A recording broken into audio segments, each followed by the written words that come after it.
Hello everyone, welcome back to the teaching series, The Kingdom Principle. This is lesson number 2 of 3 lessons, where I'm reviewing with you and encouraging you to consider your business in a new light of the Kingdom Principle, sowing and reaping. So I thank you for coming back. If you haven't seen lesson 1, you need to go back and listen to lesson 1 before you get into lesson 2. You need that context of about what the foundational principles are for sowing and reaping in business. Now, today's lesson, we're going to look at what sowing looks like. What are the different ways we can sow in business?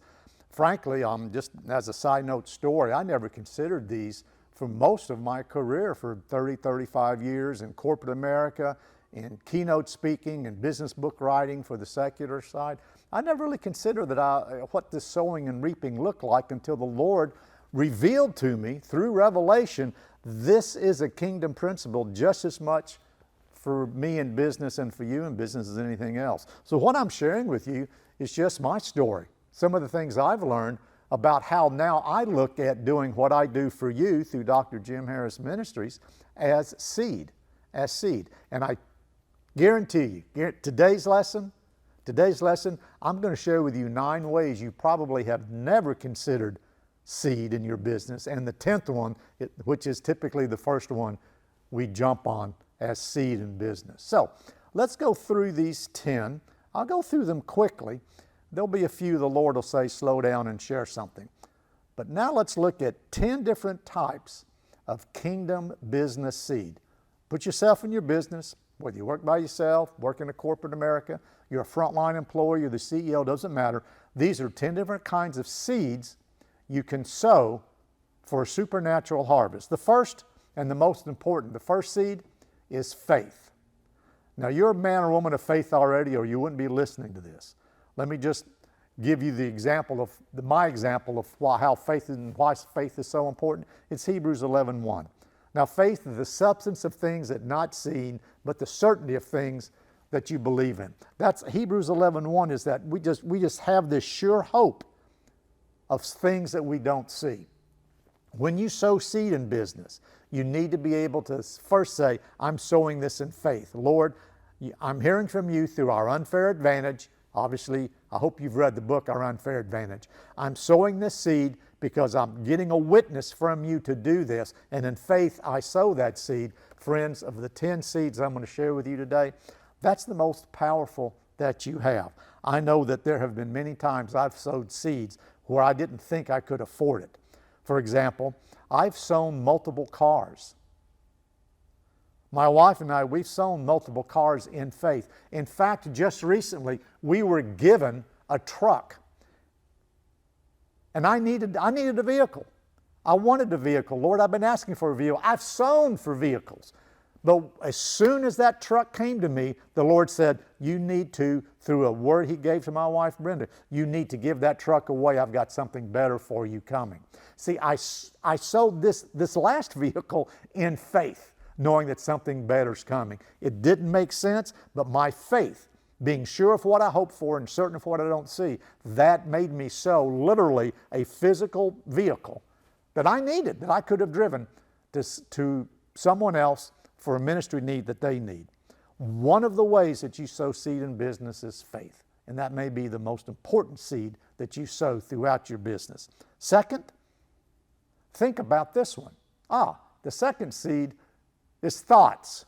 How you think. How a man thinketh, so he is. 1 Corinthians 2:16 says you have the mind of Christ. When you're a born-again believer, walking in faith, the way that you think is a seed.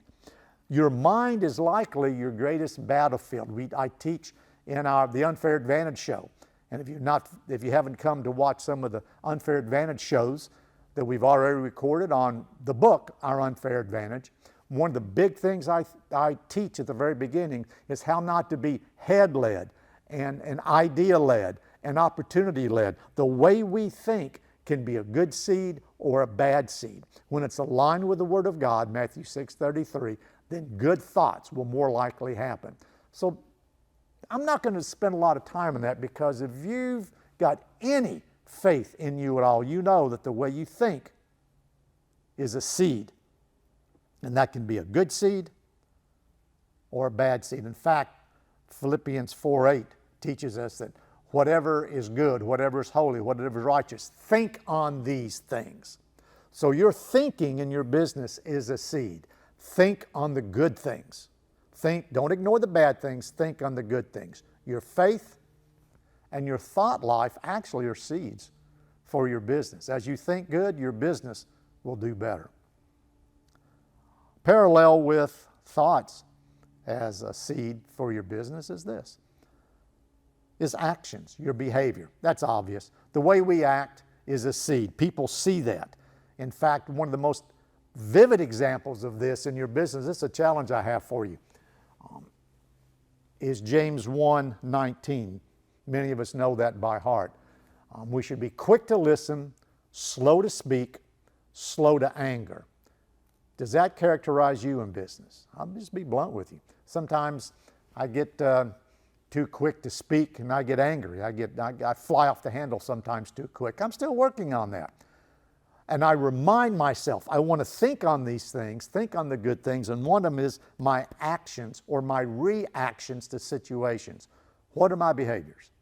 How am I behaving towards something? And there have been many times as a manager and a leader, I've come through corporate America, I've been around many times. My actions and my behavior were not becoming unto the Lord. And I've even asked our son at many times when I messed up as a dad and I got quick to anger and I wasn't listening. And I asked my son for forgiveness. Will you please forgive me? In that righteous submission. I want you really to consider this in your business, that your actions, what you do is even more powerful than your thoughts, because people will see your actions, which are a seed, and not your thoughts. They will follow your actions most often than not your thoughts. Let me give you a silly example that just came to me. Many years ago, when I was part of a Fortune 500 headquarters, we had an annual meeting. And this particular year, we had most of the middle and upper managers in. It had 300, 400, maybe 500 people there, and all kinds of vendors coming in and keynote speakers. And the CEO that particular year, the action he took, he came to our business casual annual conference without any socks on, just shoes, no socks, and then, business casual khakis. Guess what happened the next day? All the other managers and leaders came to the event with no socks. His actions spoke louder than his words. Even not wearing socks speaks an action to your people. That was a seed that was planted. Oh, I guess that's expected now. Faith, number one. Thoughts, number two. Actions, number three. Those are pretty obvious ones. But here's one that really challenges men and women in business like you and like me. The fourth kind of seed that you plant, the fourth kind of seed, kingdom business seed that you have available to you is your time. How you use it, how you protect it, how you waste it. I can tell you story after story after story on when in my past years and now my current years of being a business coach, a business advisor, a business Sherpa, if you will, in these days, as I call it, helping men and women climb up and get closer to hearing what God has for them. I consistently ask, how are you spending your time? Show me your schedule, show me your calendar, show me your checkbook, and I can tell you what's really important in your business and in your life. I want you to step back and say, where am I sowing my time? Jesus every morning sowed time with the Father. He got away with the Father, and that's how he knew that day what he needed to do. How much time are you sowing into kingdom things? Not just more activities, but literally communing with the Lord. The greater time you have with the Lord, that's a seed. You're sowing a seed. Lord, I'm giving up everything else, and my time now with you is more precious than anything else. That's my communion with you. I'm challenging you. That is a huge critical part of your walk as a business person, is the way you use your time. For time is the only non-replaceable element you have in your life. God can redeem time. But now the last 5 minutes of just some of this teaching, the last 10 minutes, it's gone. You can never get it back. So I want you to realize that the time you've spent already, you can't be redeemed, at least naturally. You've already invested, and that's my prayer that this is helpful to you as we go forward. I'm going through these 10 quickly because I just want you to start thinking about Selah, as in the psalm. Think on these things, meditate on these things. This is the 4th seed we've talked about already of 10 seeds that you have available to you to sow in and around and for your business. Faith, your thoughts, your actions, and your time.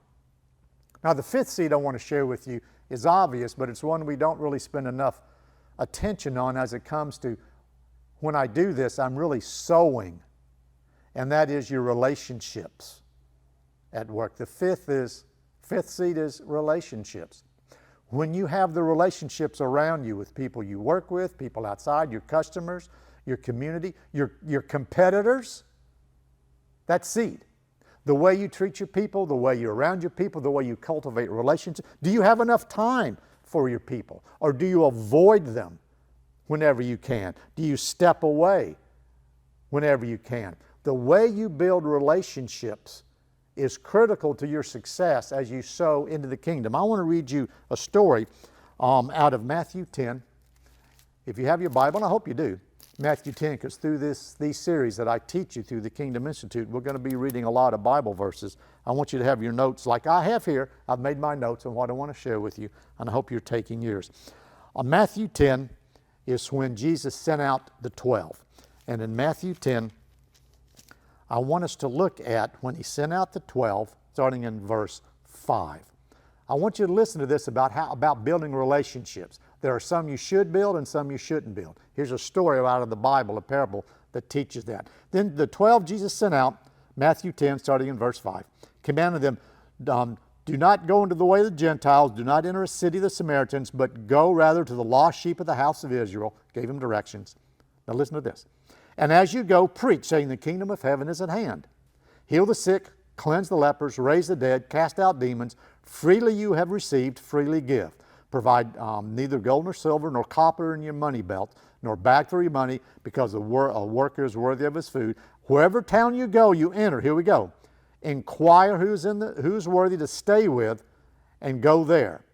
And if you go into the household, greet it. And if the household is worthy, and your peace come upon you, but if it's not worthy, in other words, if that relationship is not worthy, they don't receive your peace, they don't receive your relationship, he said, let it return to you, dust off your feet, go somewhere else. Friends,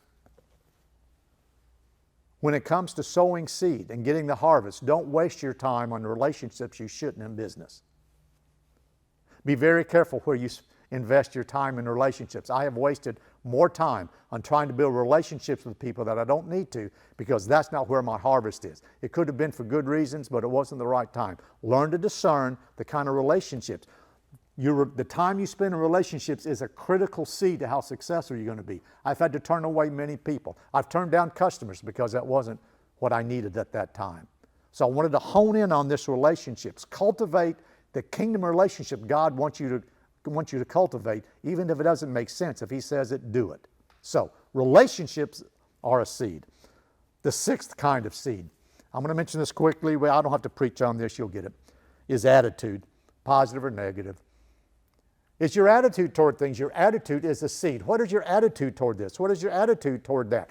What is your attitude when God says, I want you to sow into this and not into that? Do you fight it or do you accept it? Do you say, yes, if it's your will, God, that's positive. If that's good seed, I have faith, going back to the first one, I'm going to sow into that. What is your attitude when it comes to that? I suggest that your attitude, even, for example, the traditional classic example, a man in rags, just in raggedy clothes, walks in to a car dealership and wants to buy, $50,000, $80,000 car with cash, and the salesman snubs his nose at him. And then that man in the raggedy clothes ends up buying the dealership, fires the salesman, and owns the dealership. It's happened in banks before. It happened in car dealerships too. Your attitude is a seed. People can smell, they can see your attitude. And when you step out in faith, when your thoughts and your actions and your time and relationships are in good fields of good seed, your attitude will also be in good relationship with others. You see how this is seed, folks. This is seed. Things you have probably never thought of. Man, my attitude is a seed, because that can infect everyone around me positively or negatively. The seventh type of seed I want to share with you. Each one of these could be a lesson. We could take 30 minutes in each one of these, but I'm just planting some seeds with you for you to consider. One or more of these may be something you need to go deeper in yourself. Maybe there's a stirring in your spirit on the seventh seed that I'm going to share, and that's ideas. Ideas are a seed. In fact, the ideas that you have, if you are walking in faith as a kingdom man or woman, entrepreneur, business owner, many of those are supernatural seeds God gives you. Where did that idea come from? Let me give an example. I sometimes, if you haven't read Unfair Advantage, I encourage you to do it, but sometimes I go back to this book that God wrote. I didn't write this. He said, Holy Spirit said, I want you to write this. Okay, I wrote it. I go back, and my social media team might pull a paragraph or two, and they'll put it up on, on all my social media, and I'll compliment them. I said, where did you get that? That's good stuff. They said, page 76. I don't even remember writing it. Literally, I don't. There's my name on it. But see, that's an idea that God gave me, and it's producing supernatural seed. I'm going to challenge you with this, and we're going to talk about this in another series down the road. I keep telling you, we're going to have many, many more series. The kingdom principle is the first. You're in this lesson 2 of the first of many series. Ideas. You can't solve all the problems you have right now. Ideas. I want to encourage you. God has a supernatural solution to every problem you face in business now and into the future. God has a supernatural idea. He has a supernatural solution. And as you allow me to help feed more into you, I'm going to teach you how to uncover those supernatural solutions in business as we go into the throne room and bring those ideas into the boardroom. Ideas are seeds that you can sow and, of course, produce great harvest. Number 8 of the 10 business seeds I want to share with you today, number 8, excellence is a seed. Excellence is a seed. Proverbs 22:29. I want you to go back and study this yourself. I just taught an hour on this to my local community here just a couple of days ago on Proverbs 22:29. And Proverbs 22:29 reads, see a man who excels in his work. He or she will stand before kings. They will not stand before common men. That's the New King James Version. See a man who excels in his work. Your excellence is a seed. That word excel, when you study it, and I'm encouraging you to do that after watching this teaching. 4 key words. That excel. When a man is quick, skillful, diligent, and ready, and does their work this way, they will stand before kings. They will be noticed. They will have an opportunity to have influence. One of the next series we're going to record is the Kingdom Excellence series based upon this verse. So I'm planting a seed. Come back and watch the Kingdom Excellence series when we release it later this year. Excellence is a seed. It's more than just your skills or talents. It actually gives a taste and see that others will say, how did you do that? You're excelling in an area that how did you do that? And gives you a chance to witness. Excellence in your business sphere of influence is a seed you're planting. And there will be a harvest because people will come to you I get people around the world coming to me, asking me things. I get emails all the time because of the seeds we're planting that I didn't expect from some very high-ranking people, and I'm honored by that. This excellence that I'm sowing through the social media and through everything that we do is starting to come back to me now. Same thing can happen for you. Number 9, the 9 of the 10th one that I would have never thought of before. I want you to get this as a businessman or businesswoman. Tears. Your tears are a seed. Your tears are a seed. Psalm 126:5. I could look it up, but I've got it written right here. Psalm 126:5. I'm saying it again. You go read it yourself. Psalm 126:5. Listen to what the word says. Those who sow in tears shall reap in joy. If you are righteously crying and in tears, have compassion for yourself, compassion for your customers, compassion for your competitors. If you stop trying to beat your competitors, for example, and bless them, help them do better, I'm telling you, that's a tear you're sowing. Man, this may take a little bit of business away from me today, but if I can help a competitor, that's going to help me grow my business. Let me give you an example. For many, many, many years, when I was on the professional speaking circuit, giving keynotes all over the world, Fortune 100 clients, the Best Buys and the IBMs and all that, speaking on business excellence and leadership and so many things, there would be people that would call me, Jim, can you come and speak at my event, at our event, at this time, on this? And either I wasn't the right person or it just wasn't the right fit. You know what I would do? I would refer them and say, here's somebody you need to call. Just tell them I told you to call them. They're the right person for you. Generally in the business, that's a 10% referral fee. I didn't do it for the fee. I did it to bless my competitors. And you know what? They came back to me more often than not and really, really great blessings. I gave away business to my competitors, something I probably could have done, but I had a check in my spirit saying, no, Jim, give that to someone else. They need it more than you do, even though I could have done it.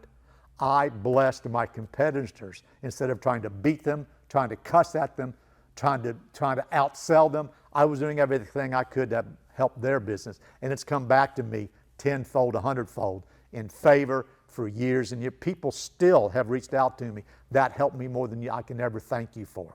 Man, that's fantastic. I'm going to share with you real quick the 9, then I'm going to go to the 10th one. I'm going to review the 9.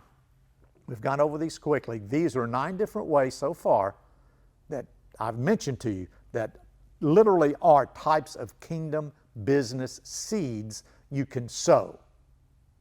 Your faith, your thoughts, your actions, your time, your relationships, your attitude, your ideas, your excellence, and your tears. And now finally we come to, and I'll make brief mention of this because it seems to be the most obvious, the 10th way that you can sow business seed is money. Now, as business people, that's typically the first and only one we think of. So I'm not going to belabor the point, but I want you to think about this. Seek ye first the kingdom and his righteousness, and all these things, including financial increase, will be added unto you. I'm going to suggest to you this on the lesson that I've given you today. You focus sowing in these 9. You focus sowing on these 9 different ways, different fields in which to sow. I guarantee you it is a covenant promise that you will reap a financial harvest from all of this that you've sown. There will be a return on your investment. I am encouraging you to shift from being, I need more money, I need more money, I need more money. I exhort you to start shifting the way that you go about your business from a need mindset for more money to a seed mindset of what can I do for others more. Friends, this is an incredibly important way for you to consider how you move forward in your business. There are many more ways you could sow seed, but these 10 are just quick examples the Lord has taught me. And he said, Jim, I want you to sow into each of these. And as you do, I will give you more thoughts. I will give you more ideas. I will give you greater excellence. And as you help your competitors, I will actually bring more business unto you. I don't think about competitors anymore. I have partners. I'm here to help teach you how to unleash your unfair advantage in business and to teach you principles and more so covenant promises as we are in this series, the kingdom business principle, sowing and reaping. I hope you've enjoyed this lesson too. The next lesson we're going to focus on 5 keys to reaping your harvest. This is about how to sow for the harvest. Now we're going to come back in the last lesson, the 3rd lesson on this series, how to reap that harvest. I hope you've enjoyed it. I look forward to seeing you on lesson number 3, 5 keys to reaping your business harvest.